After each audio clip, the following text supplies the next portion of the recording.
Imagine a city, the eternal city, Rome itself, being sacked, not by some distant anonymous force, but by a people who had once been its allies, bound by treaties.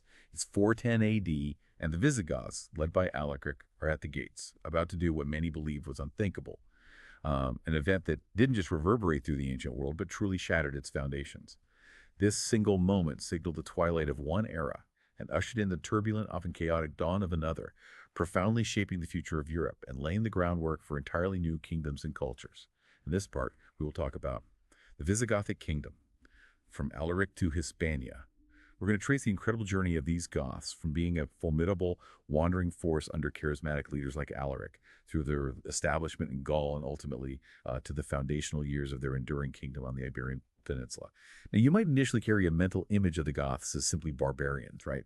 A destructive force tearing down the Roman Empire. But the reality, as we're about to unpack, is far richer, truly one of complex negotiations, surprising cultural adaptation, and significant political innovation that, frankly, laid much of the groundwork for medieval Spain and beyond. Understanding this period isn't just about ancient history. It's absolutely key to grasping the intricate, sometimes messy tapestry of European history as we know it today. It's a story of survival, adaptation, and the forging of new identities amidst the ruins of the old. And to truly appreciate this multifaceted narrative, to move beyond those simplistic labels, we're drawing on a rich array of sources today. We've got the detailed historical accounts from figures like Jordanes, whose Vigetica gave us an early, albeit often partisan, overview of Gothic history, and Isidore of Seville, who wasn't just a chronicler, but, well, a pillar of Visigothic culture himself. But we're also weaving in modern archaeological findings and contemporary historiographical analyses. These crucial perspectives allow us to move beyond simple, often biased narratives and truly understand the complexities. This deep dive will look at everything from military campaigns and shifting political alliances to surprising cultural exchanges, the subtle economic undercurrents, and the dramatic religious conversions that define these early kingdoms. Okay, let's unpack this further. Our mission here is to understand how a group initially perceived as nothing more than a destructive barbarian force actually managed to establish one of the most significant and certainly one of the longest-lasting successor states to the Western Roman Empire. What were the immense challenges they faced in this transformation? What ingenious innovations did they bring or, adopt from the Roman world? And what were the enduring legacies of this extraordinary transformation that we can still feel today in the fabric of European culture and law? Right. To really understand the Visigothic kingdom, we have to start earlier, much earlier than Alaric's dramatic entrance onto the world stage. We begin with the Goths as a diverse group of Germanic peoples, already making a profound and often violent impression on Roman history from the mid-3rd century onwards. They weren't a monolithic entity, but rather a collection of tribes and federations who found themselves increasingly interacting with and indeed clashing with the Roman Empire. Indeed. Think back to 251 AD. Emperor Decius found himself up against these early Gothic groups, and their tactics were, well, quite distinct from what Rome was used to. They weren't necessarily seeking pitched battles against fortified towns initially. Sources describe them as roving the highways in search of easy prey and supplies. Their strategy was often to avoid direct confrontation, to spread out across the landscape, to live off the land they traversed, and to strike where defenses were weakest, targeting their richer unfortified settlements. This mobile, opportunistic approach marked their early, often devastating encounters with Rome. It was, you could say, guerrilla warfare on a grand scale, designed to maximize plunder and minimize losses. That's precisely it, and it created a difficult, exhausting situation for the Romans to manage. While the Goths had to disperse to find food, Roman garrisons in mountain passes, particularly in the Rhodope and Haemus ranges, often succeeded in penning them in, forcing them into defensive positions. Decius initially achieved several tactical successes against these roving Germanic bands. His victories, perhaps a touch prematurely, were even commemorated with Victoria Germanica coins struck at both the Milanese and Roman mints, projecting an image of imperial triumph. It's almost a classic case of counting your chickens before they hatch. Exactly. However, these successes were tragically short-lived. In June 251, near the ancient town of Abrutus, Decius and his troops were ambushed in a swamp, a truly catastrophic defeat, where the emperor himself lay dead on the battlefield. This devastating loss left the Balkans virtually defenseless, opening up Macedonia, Greece, and even the rich cities of Asia Minor to widespread plunder, profoundly weakening the empire's frontier defenses. What's fascinating here, and often overlooked, is how often the Goths were, at other times, seen as gens amico Romanis, friends of Rome, bound by treaties of long peace. This relationship, characterized by periods of alliance and cooperation, actually lasted until the revolt of Procopius in 366. But here's the crucial nuance. The Goths, in a typically Germanic fashion, interpreted these treaties not as loyalty to an abstract Roman state, a concept somewhat alien to their tribal structures, but as a personal, familial loyalty to the line of Constantine. It was a bond forged with an individual, not an institution. And that's a truly crucial distinction, isn't it? This wasn't about allegiance to an impersonal institution, but to a person, a specific emperor, or his lineage. We see this exemplified in their response to Procopius, who claimed to be related to Constantine. The dispatch of 3,000 warriors to aid his revolt was treated as a routine act, a fulfillment of a personal obligation, not an act of aggression against the Roman state as a whole. This suggests they didn't anticipate a major Roman counterstroke because, from their perspective, they were simply honoring a personal bond. This reveals a deep cultural difference in understanding political obligation, a clash between a personal oath and an institutional contract, which became a recurring fault line, explaining much of the unpredictable and often violent Roman Gothic dynamic for decades. It was a historical butterfly effect for their relationship, with misunderstandings constantly fueling conflict. Tag 1.2. Alaric's rise in conflict with the Eastern Empire. So from these early complex interactions defined by shifting allegiances and deep-seated cultural differences in understanding loyalty, we move to a truly pivotal figure whose name, Alaric, is almost synonymous with the eventual sack of Rome. But his story, and the story of the Visigoths we're diving into, began well before that infamous event, rooted in these very same shifting allegiances and calculated military maneuvers along the empire's edges. Absolutely. By the mid-391s, Gothic bands from both sides of the Danube had entered Thrace, causing considerable disruption. While this campaign was rather modest in its immediate overt successes, it was strategically significant because it likely secured Alaric a monarchical military kingship. This wasn't an inherited title in the traditional Roman sense, nor was it bestowed by an emperor.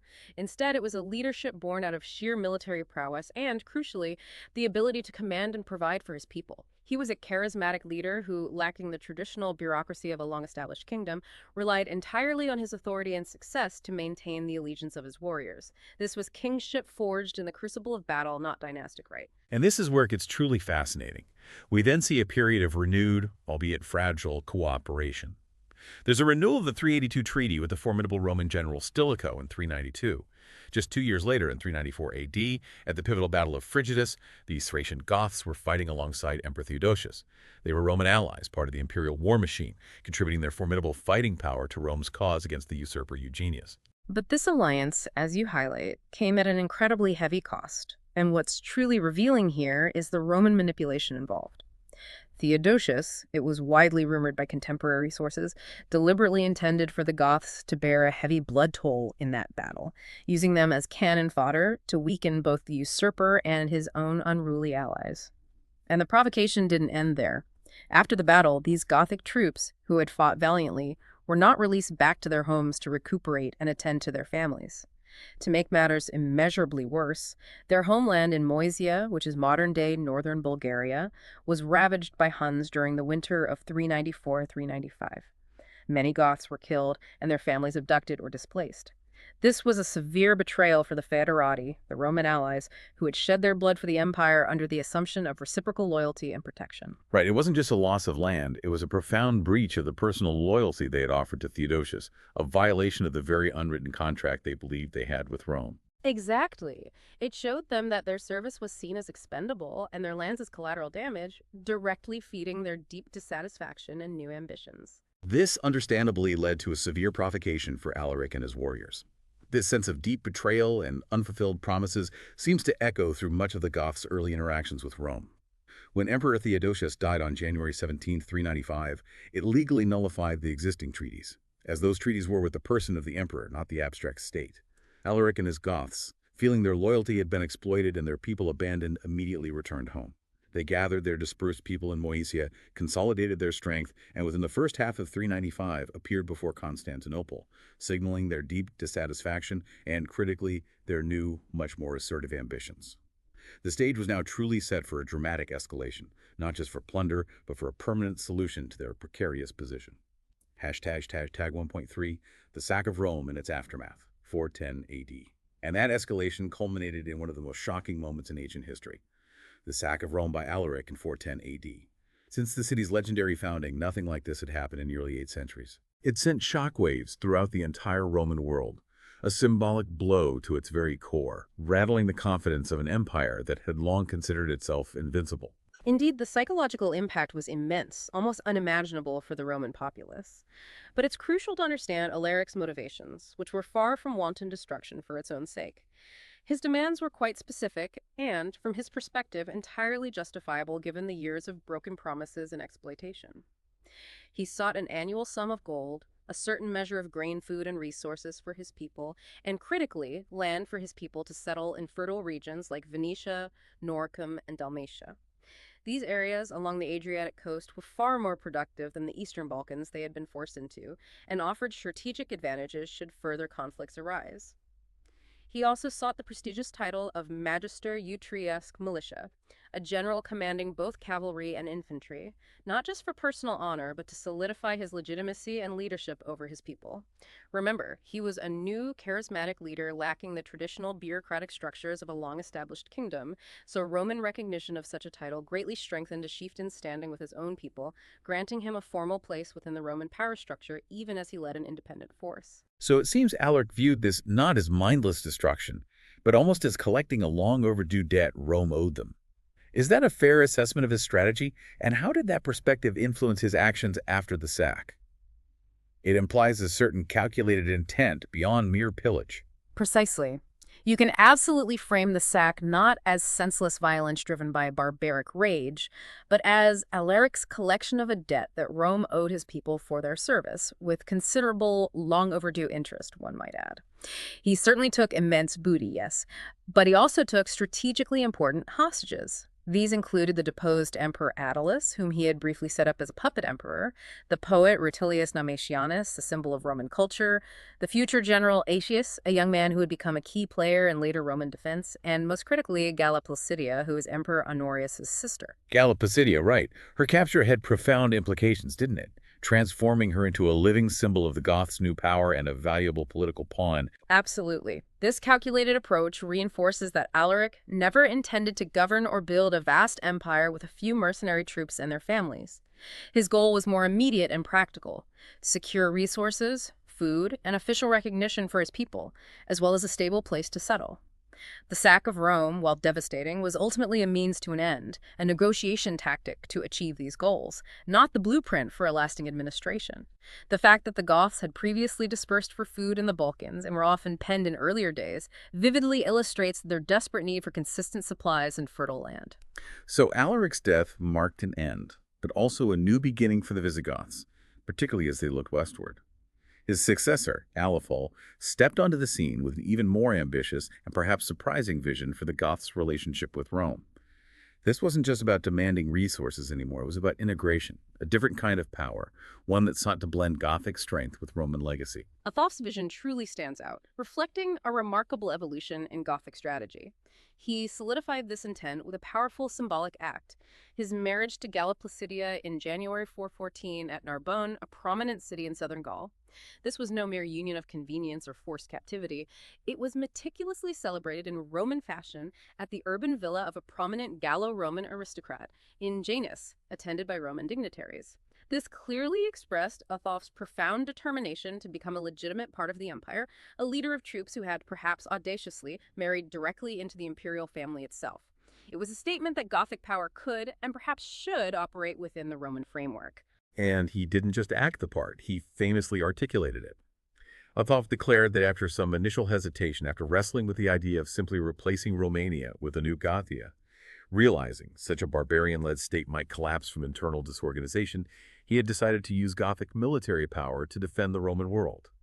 He recognized that Rome's laws and administrative structures, despite their current weakness, were superior.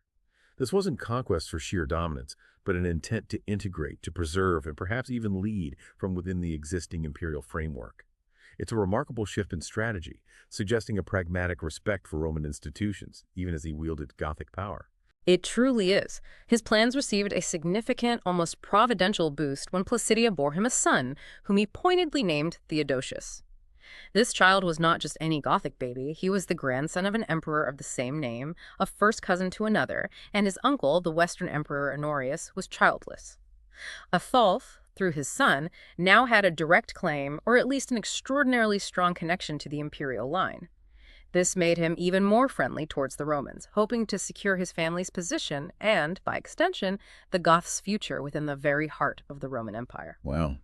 That's sophisticated geopolitical maneuvering, right? Yeah. Playing the long game, aiming for assimilation at the highest levels, far from the actions of a simple barbarian warlord. Exactly. He was playing the long game. Hashtag 2.2, consolidation in Gaul and the rise of the kingdom, mid-5th century AD. But even with such grand ambitions for integration, the path of empire, or indeed any new kingdom, was rarely smooth in this tumultuous era.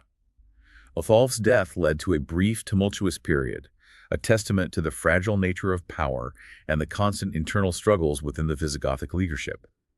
Yet despite these setbacks, the Visigoths soon found more stable footing, laying the groundwork for a lasting kingdom under new leaders, gradually consolidating their presence in Gaul. That instability was indeed characteristic of the time, and it highlights the challenges of charismatic leadership without established institutional frameworks. Atholf was succeeded by Euric, who ruled a mere 7 days before he too was betrayed and killed. Just 7 days. This immediate violence shows how brutal and fluid the succession could be. Then came Wallia, described by sources as severe and prudent, the fourth king after Alaric. Wallia faced renewed Roman pressure from Constantius, a highly experienced and effective Roman general. But Wallia, through a combination of military prowess and shrewd negotiation, ultimately managed to stabilize the Gothic position, securing a better settlement for his people and demonstrating a more pragmatic approach to Roman relations. This period also marks a significant evolution in Gothic leadership and identity. We're introduced to Theodoric I, Atholf's nephew, who is particularly significant as the first Visigothic leader explicitly recognized as a king rather than just a rex, a chieftain. This shift in title, from a tribal war leader to a monarch, reflect a growing institutionalization of their power and a clearer aspiration for a more settled, kingdom-like structure. In Theodoric, I achieved lasting fame and an almost legendary status through his glorious death at the Battle of the Catalonian Plains in 451 AD. This wasn't just another skirmish, it was a massive engagement, a truly epic clash involving the bravest peoples of the era: Romans, Visigoths, Alans, Franks, Burgundians, all united under Aetius and Theodoric I to defeat Attila the Hun. Contemporary accounts describe this battle as having involved an astonishing 165,000 casualties, not including an additional 15,000 Gepids and Franks who perished in a preliminary night skirmish. 165,000, that's staggering. It was brutal, a decisive moment, a desperate struggle for the very future of Western Europe, and Theodoric's sacrifice was a testament to Gothic military prowess, placing them at the forefront of the defense against the Huns.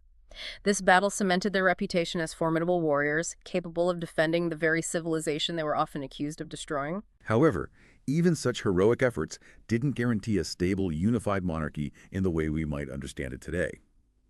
After Theodoric I's death, dynastic struggles continued, a recurring theme in Visigothic history. His eldest son, Thardismund, who had also fought heroically at the Catalonian Plains, was usurped and killed by his younger brother, Theodoric II, by 453 AD.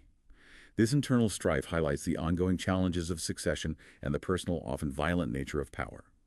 Theodoric II then rules for 13 years, engaging in further wars with the Romans, particularly over control of Septimania, which is the French Mediterranean coast today. These territories were highly strategic and economically valuable. Right. These conflicts, particularly the losses in Gaul, were a constant challenge and gradually shifted the Visigothic focus.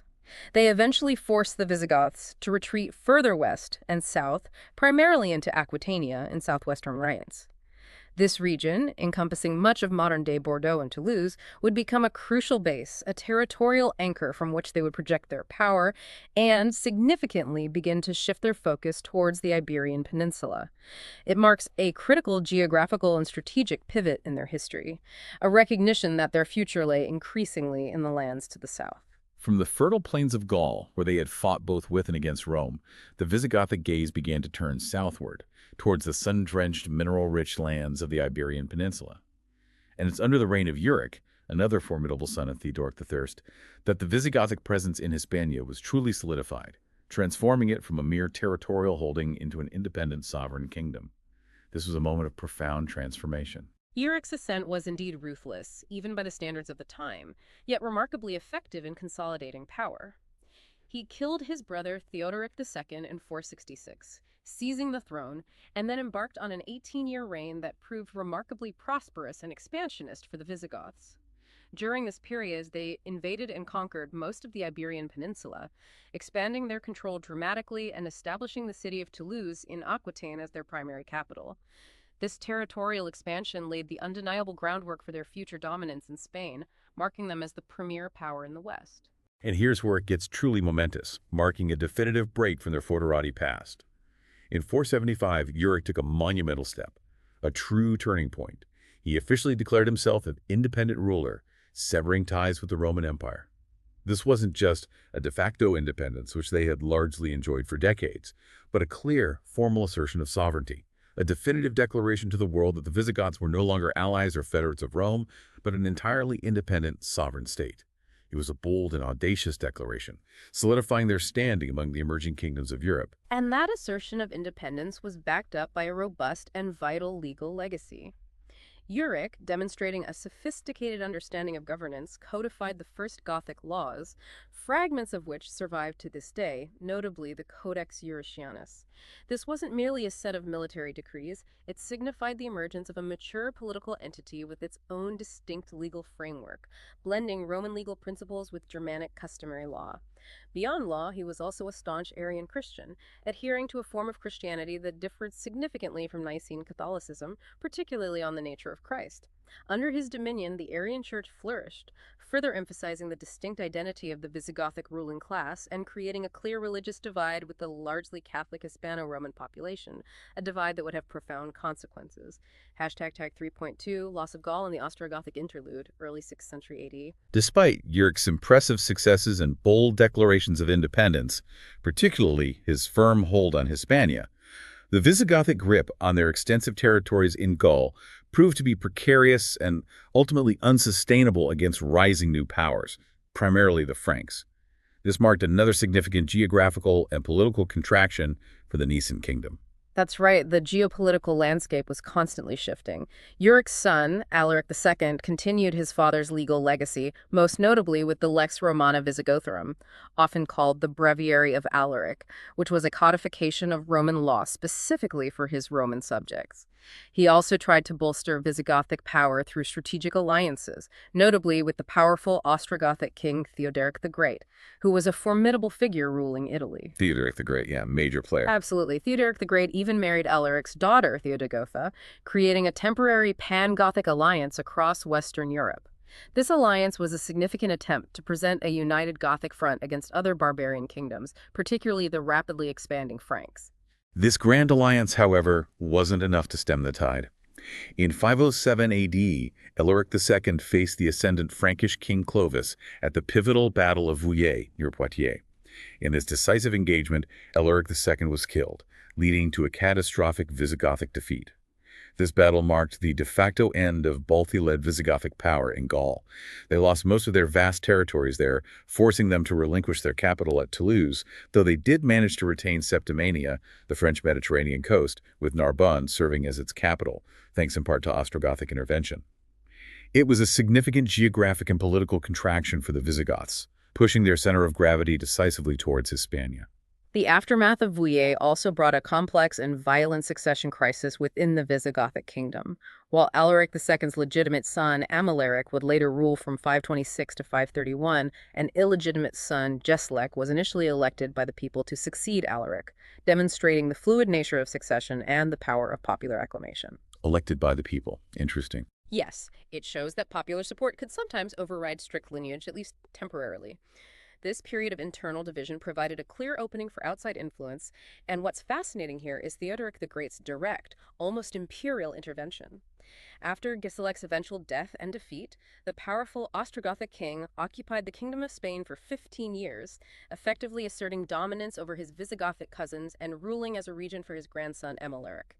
This period reflects the broader Gothic political landscape, where the Ostrogoths, under Theodoric, briefly asserted a significant, almost imperial influence over their western kin, highlighting the interconnectedness of these successor kingdoms, hashtag tag 3.3, Amalaric, Theudis, and early Visigothic governance in Hispania, 526-548 AD. With the Ostrogothic interlude finally over, The Visigothic kingdom, under its own rulers, continued to face both external pressures from ambitious neighbors and internal complexities, not least of which were the persistent religious divides that fragmented society and posed a constant challenge to royal authority.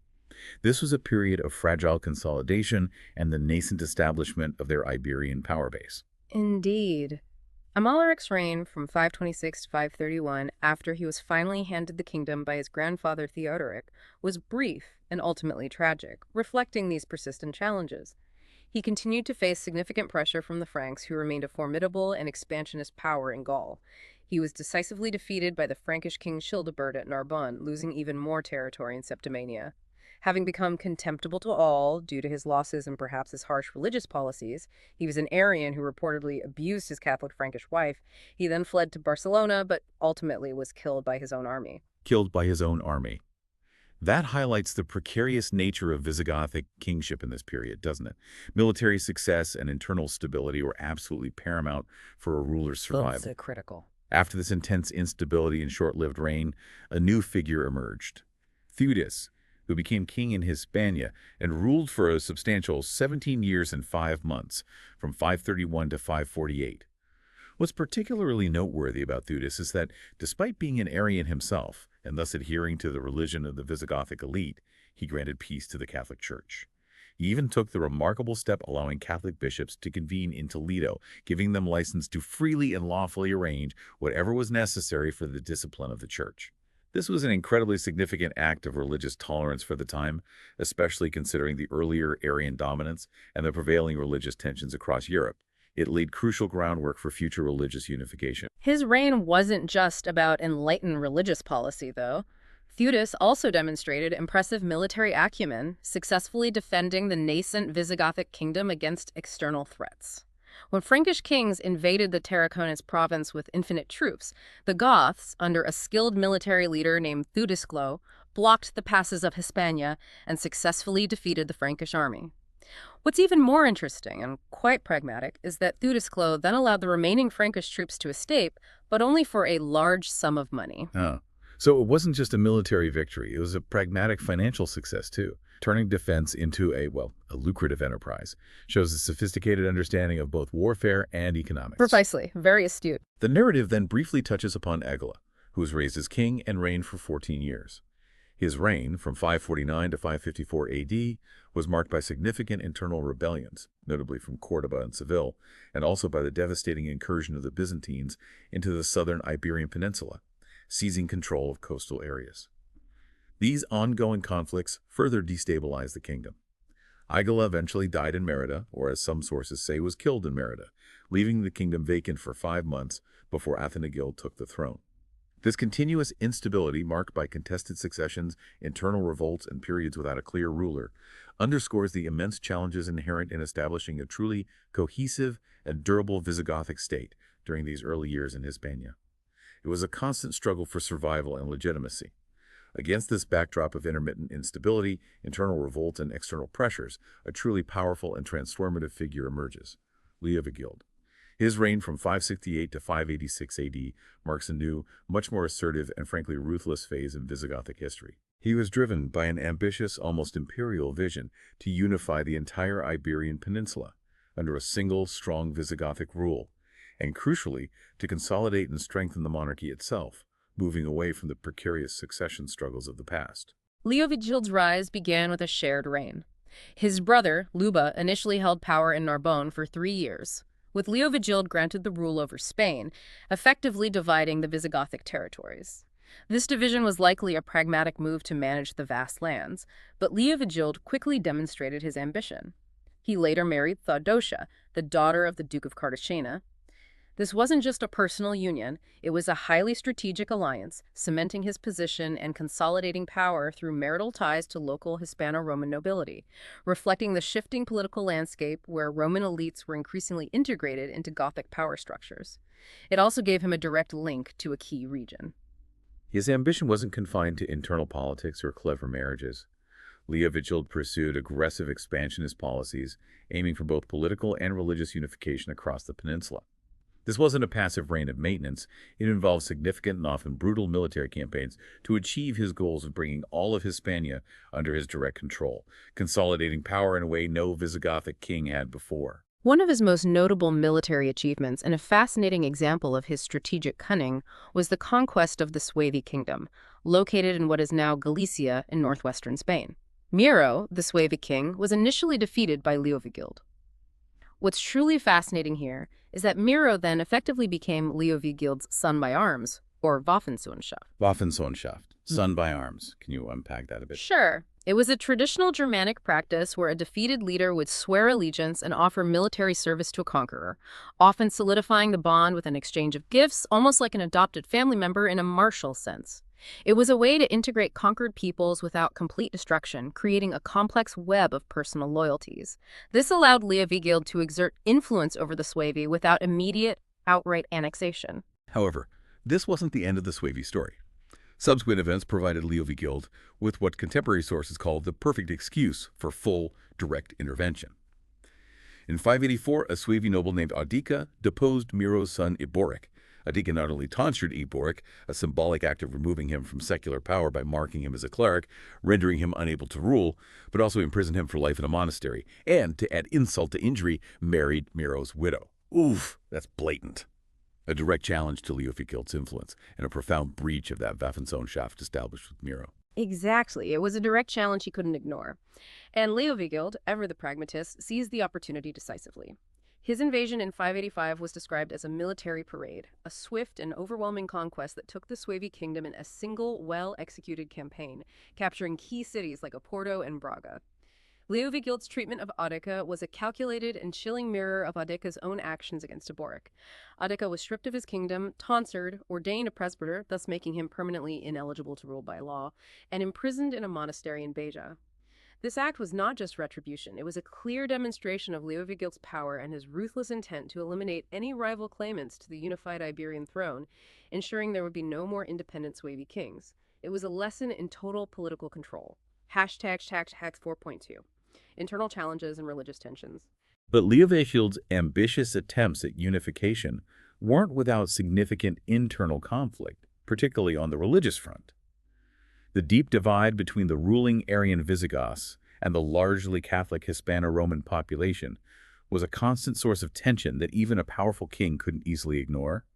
It was a fault line running right through the heart of his kingdom. These religious differences inevitably led to clashes with powerful Catholic figures, such as Bishop Masona of Merida, one of the most influential Catholic sees in the peninsula. Masona was a prominent voice for the Catholic population, and his steadfast resistance to Leovigild's Arian policies, which included attempts to encourage Catholic conversion to Arianism, highlights the enduring strength and resilience of the Catholic Church, even under a hostile Arian monarchy. The king sought unity, but on his terms, which for many Catholics was simply unacceptable, creating a continuous source of friction. And here's where it gets really interesting, showing how utterly intertwined religion and politics were in this era, extending even to physical objects. Masona and Leovigild famously fought over the relics of Saint Eulalia, the revered patroness of Merida. This wasn't just a theological dispute over differing interpretations of Scripture, it was a struggle for symbolic and political power. Relics were seen as powerful conduits of divine favor, capable of miracles, and controlling them meant controlling a source of public legitimacy, healing, and influence. Leovigild wanted to move the relics to his newly founded Arian church in Merida, and Masona fiercely resisted. This was a physical manifestation of the larger ideological struggle for the hearts and minds of the Hispano-Roman population. Right. And the king ultimately yielded on this point, didn't he? Realizing the deep devotion the people held for their saints. It shows the limits of even his power when faced with deeply entrenched popular belief. A fascinating moment. Following Leovigild's era of ambitious but often divisive unification, an era that sought to impose Arianism from above, his successor, Recopolis, brought about one of the most transformative and truly pivotal events in Visigothic history, the official conversion of the kingdom to Catholicism. This was a moment that fundamentally reshaped the Visigothic state, its identity, and its relationship with the vast majority of its subjects. This truly was a monumental moment, a fundamental turning point. In 589 AD, at the Third Council of Toledo, record officially declared the conversion of the entire Visigothic kingdom from Arianism to Nicene Catholicism. As the sources put it, this was a fundamental event for the identity of the kingdom, signaling a profound break with the Arian past that had defined the Gothic ruling class for centuries, and an embrace of the religion of the vast majority of the Hispano-Roman population. It was a strategic masterstroke, aiming to heal the deep religious schism that had plagued the kingdom. And the council itself was an impressive display of unity and rigorous deliberation, far from a rubber stamp. While it was held in what was nominally the third year of Ricarid's reign, marking his decisive leadership in the conversion, it brought together a formidable gathering of 68 bishops from across both Gallia and Hispania. These were not minor figures. They included prominent leaders and intellectuals like Isidore of Seville, who was then a bishop and would later become an archbishop, a true intellectual giant whose presence lent immense credibility.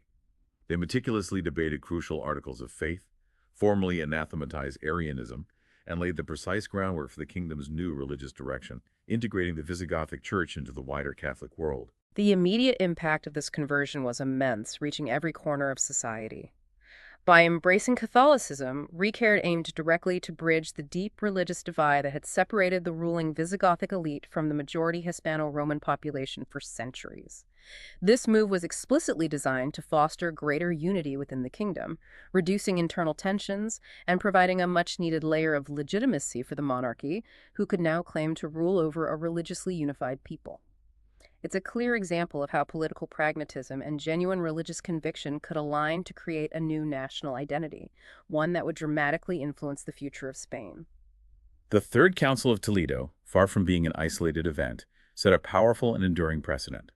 These ecclesiastical assemblies would grow dramatically in importance, evolving beyond purely religious gatherings to become central to the governance and very identity of the Visigothic kingdom. They were truly unique institutions in early medieval Europe. What's truly fascinating here is how the councils of Toledo evolved beyond purely religious gatherings, like a modern synod. They became nothing less than organs of government and legislative and moral production for the kingdom. These were crucial assemblies, bringing together not just bishops, but often the king and his nobility, to jointly define religious doctrine, administer the realm, enact laws, and shape the moral and social framework of Visigothic society. So they were making laws, actual laws. Oh, yes. For instance, they passed laws concerning the treatment of Jews, the protection of royal authority, and even economic regulations. They effectively blended secular and ecclesiastical authority in a way that defined medieval governance in Hispania, making the church a direct partner in ruling the state. This shift in importance also propelled the city of Toledo itself to unparalleled prominence. From being a relatively simple bishopric in the early 6th century, primarily a military and administrative hub, the Third Council formally designated it as Civitas, or Urbs Regia, the royal city. This was far more than a title. It was the beginning of an unstoppable rise to ecclesiastical primacy, transforming Toledo into the undisputed religious and political heart of the Visigothic kingdom, overshadowing older and historically more significant Roman centers like Merida or Seville. We see this influence solidify dramatically over time. By the Eighth Council, held in 653 AD, the Bishop of Toledo was formally designated as Metropolitan of the Royal City, a title that clearly reflected the strong royal support and authority vested in the Toledan see. But the real power grab came later. The 12th Council, in 621 AD, further sanctioned Toledo's immense power by granting its bishop the unprecedented privilege to elect bishops from across the entire kingdom, regardless of their ecclesiastical province. Wow, regardless of province, that's huge power. Immense. This level of authority solidified Toledo's position as the dominant religious center and highlighted the close, often symbiotic relationship between the monarchy and the church in defining the kingdom's direction, effectively making the Archbishop of Toledo a co-ruler in spiritual matters. #6. Cultural flourishing and societal structures in Visigothic Hispania, late 6th, early 8th century AD. With the monumental religious unification under Recopolis and the subsequent establishment of Toledo as the kingdom's heart, the Visigothic kingdom entered a period of remarkable cultural and intellectual activity. It's a fascinating contrast to the earlier, more turbulent years of constant warfare and existential threats, truly an era of consolidation and intellectual blossoming, blending Roman and Gothic traditions. Absolutely. The era of Cispa in the early 7th century, for example, which saw him reign from 612 to 621, was marked by significant cultural and scientific endeavors. We see evidence of advanced learning, including studies in astronomy, with Sispa himself writing a Latin poem on the movements of the moon, which is quite remarkable for a king of this period. This period also saw a particularly close relationship with one of the greatest intellectuals of the age, Saint Isidore of Seville, whose works we'll discuss in a moment, and who became a central guiding figure in the kingdom's intellectual life. However, this era of cultural flourishing wasn't without its shadows.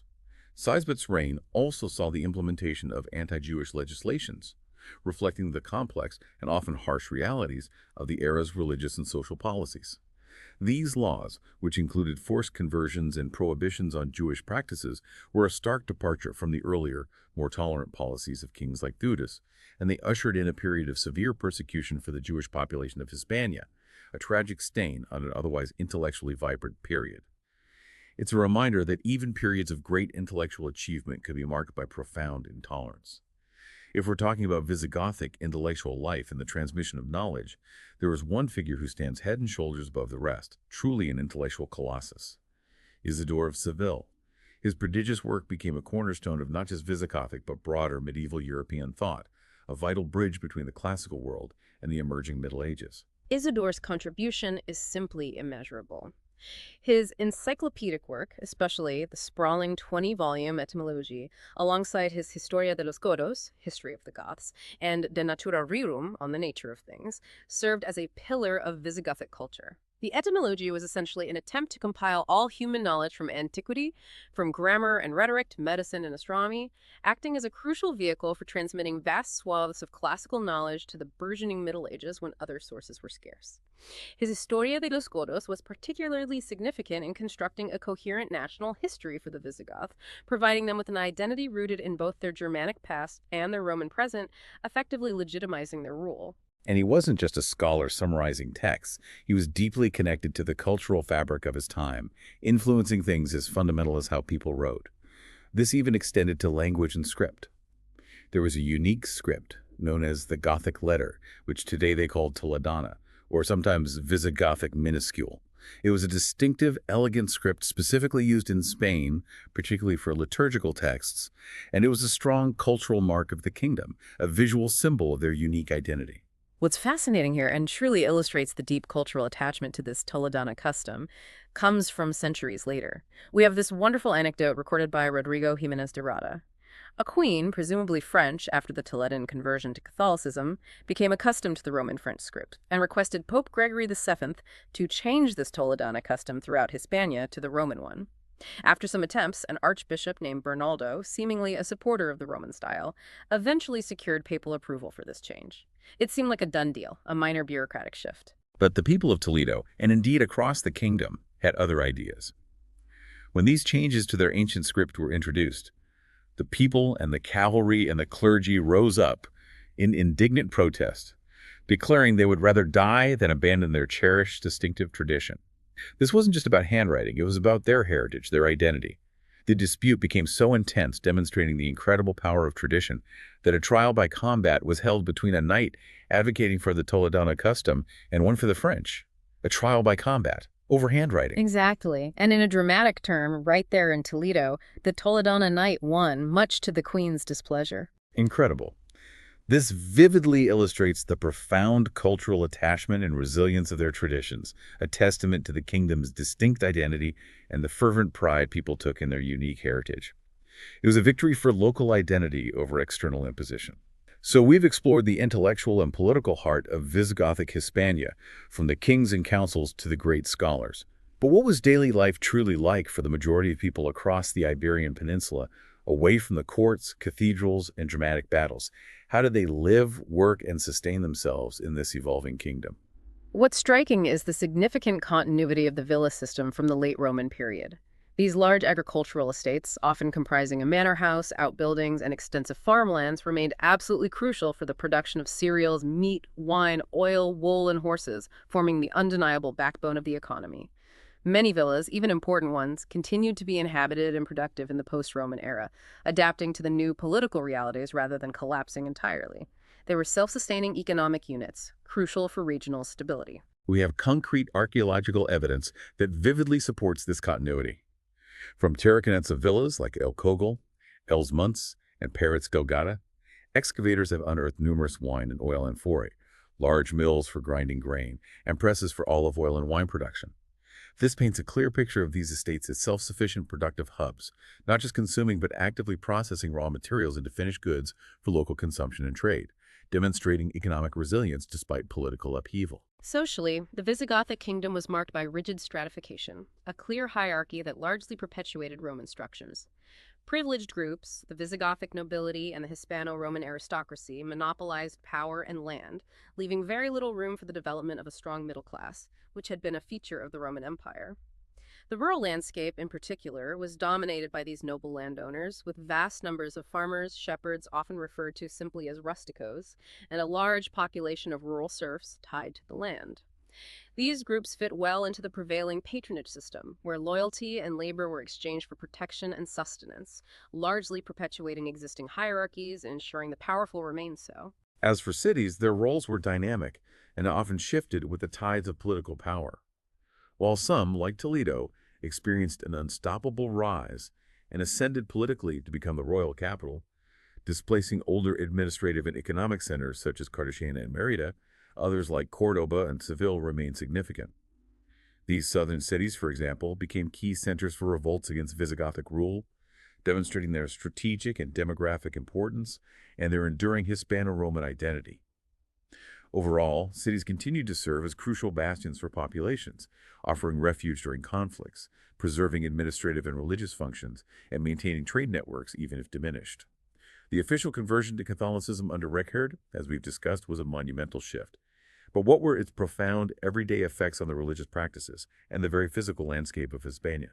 How did people connect with their faith? And how did this new Catholic identity manifest itself in their daily lives and beliefs? One of the clearest and most visible changes was the rise of Christian cemeteries around churches, replacing older, often pagan or Roman-style burial grounds.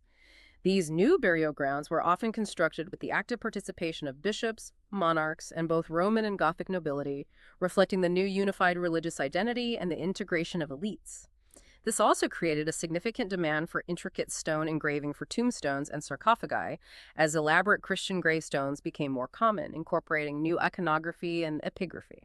A key aspect of this evolving religious landscape, and a potent force in shaping popular belief, was the cultural significance of saints and their relics. They became powerful rivals to paganism, the devil, and his gods. In a world where direct divine intervention was sought and expected, the miracles attributed to these relics were a crucial strategy for religious groups to achieve ideological dominance and draw people away from lingering pagan beliefs or Arian practices to the new Catholic faith. They offered tangible proof of God's favor. We have many fascinating examples of how these saints offered solace and intervention.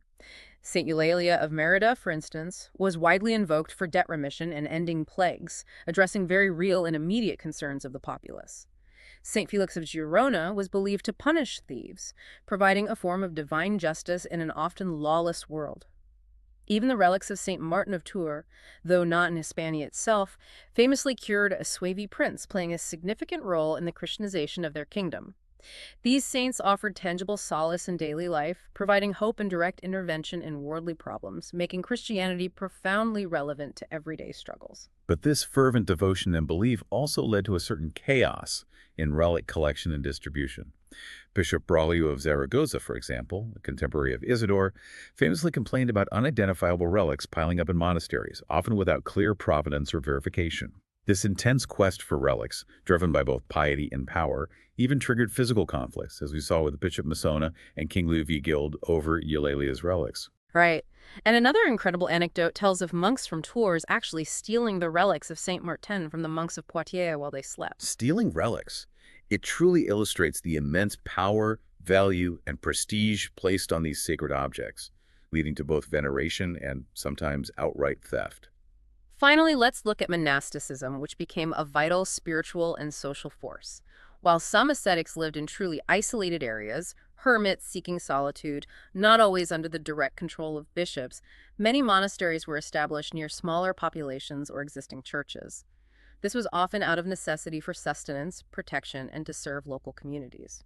This widespread monastic geography, covering various regions of Hispania, with communities like those in Galicia and Castile, gradually became the genesis of later great pilgrimages, such as the famed Camino de Santiago. Monasteries became centers of learning, prayer, and community, preserving knowledge, offering charity, and profoundly shaping the spiritual and physical landscape for centuries to come, laying foundations for the medieval period. Hashtag tag outro out. Wow, what a journey we've taken today. We've truly seen the Visigoths transform from a formidable, mobile force under Alaric, first negotiating with and challenging the Roman Empire, then through Atholf's dream of integrating with Rome, Euric's bold declaration of independence, and finally the monumental shift to Catholicism under Recopolis. It's an incredible story of adaptation, political maneuvering, religious evolution, and profound resilience that constantly redefined itself. What's truly fascinating here is how the Visigoths, through both relentless conflict and surprising cultural exchange, forged a unique identity, one that intricately blended Germanic traditions with Roman legal and administrative structures. The enduring legacy of intellectual figures like Isidore of Seville, whose encyclopedic works preserve so much classical knowledge, and the critical evolving role of the Councils of Toledo, which became organs of both church and state, underscore a vibrant intellectual and political life that, despite its challenges, deeply influenced the future of the Iberian Peninsula for centuries. This raises an important question for you, our listener, to ponder long after our conversation ends. How much of Spain's later identity and cultural resilience, that distinctive blend of influences we recognize today, can actually be traced back to these foundational centuries of Visigothic rule, rather than solely to its earlier Roman or even later Islamic periods? It's a complex question about the layered making of a nation, and it's certainly worth mulling over. And our deep dive into the Visigothic kingdom continues in the next part.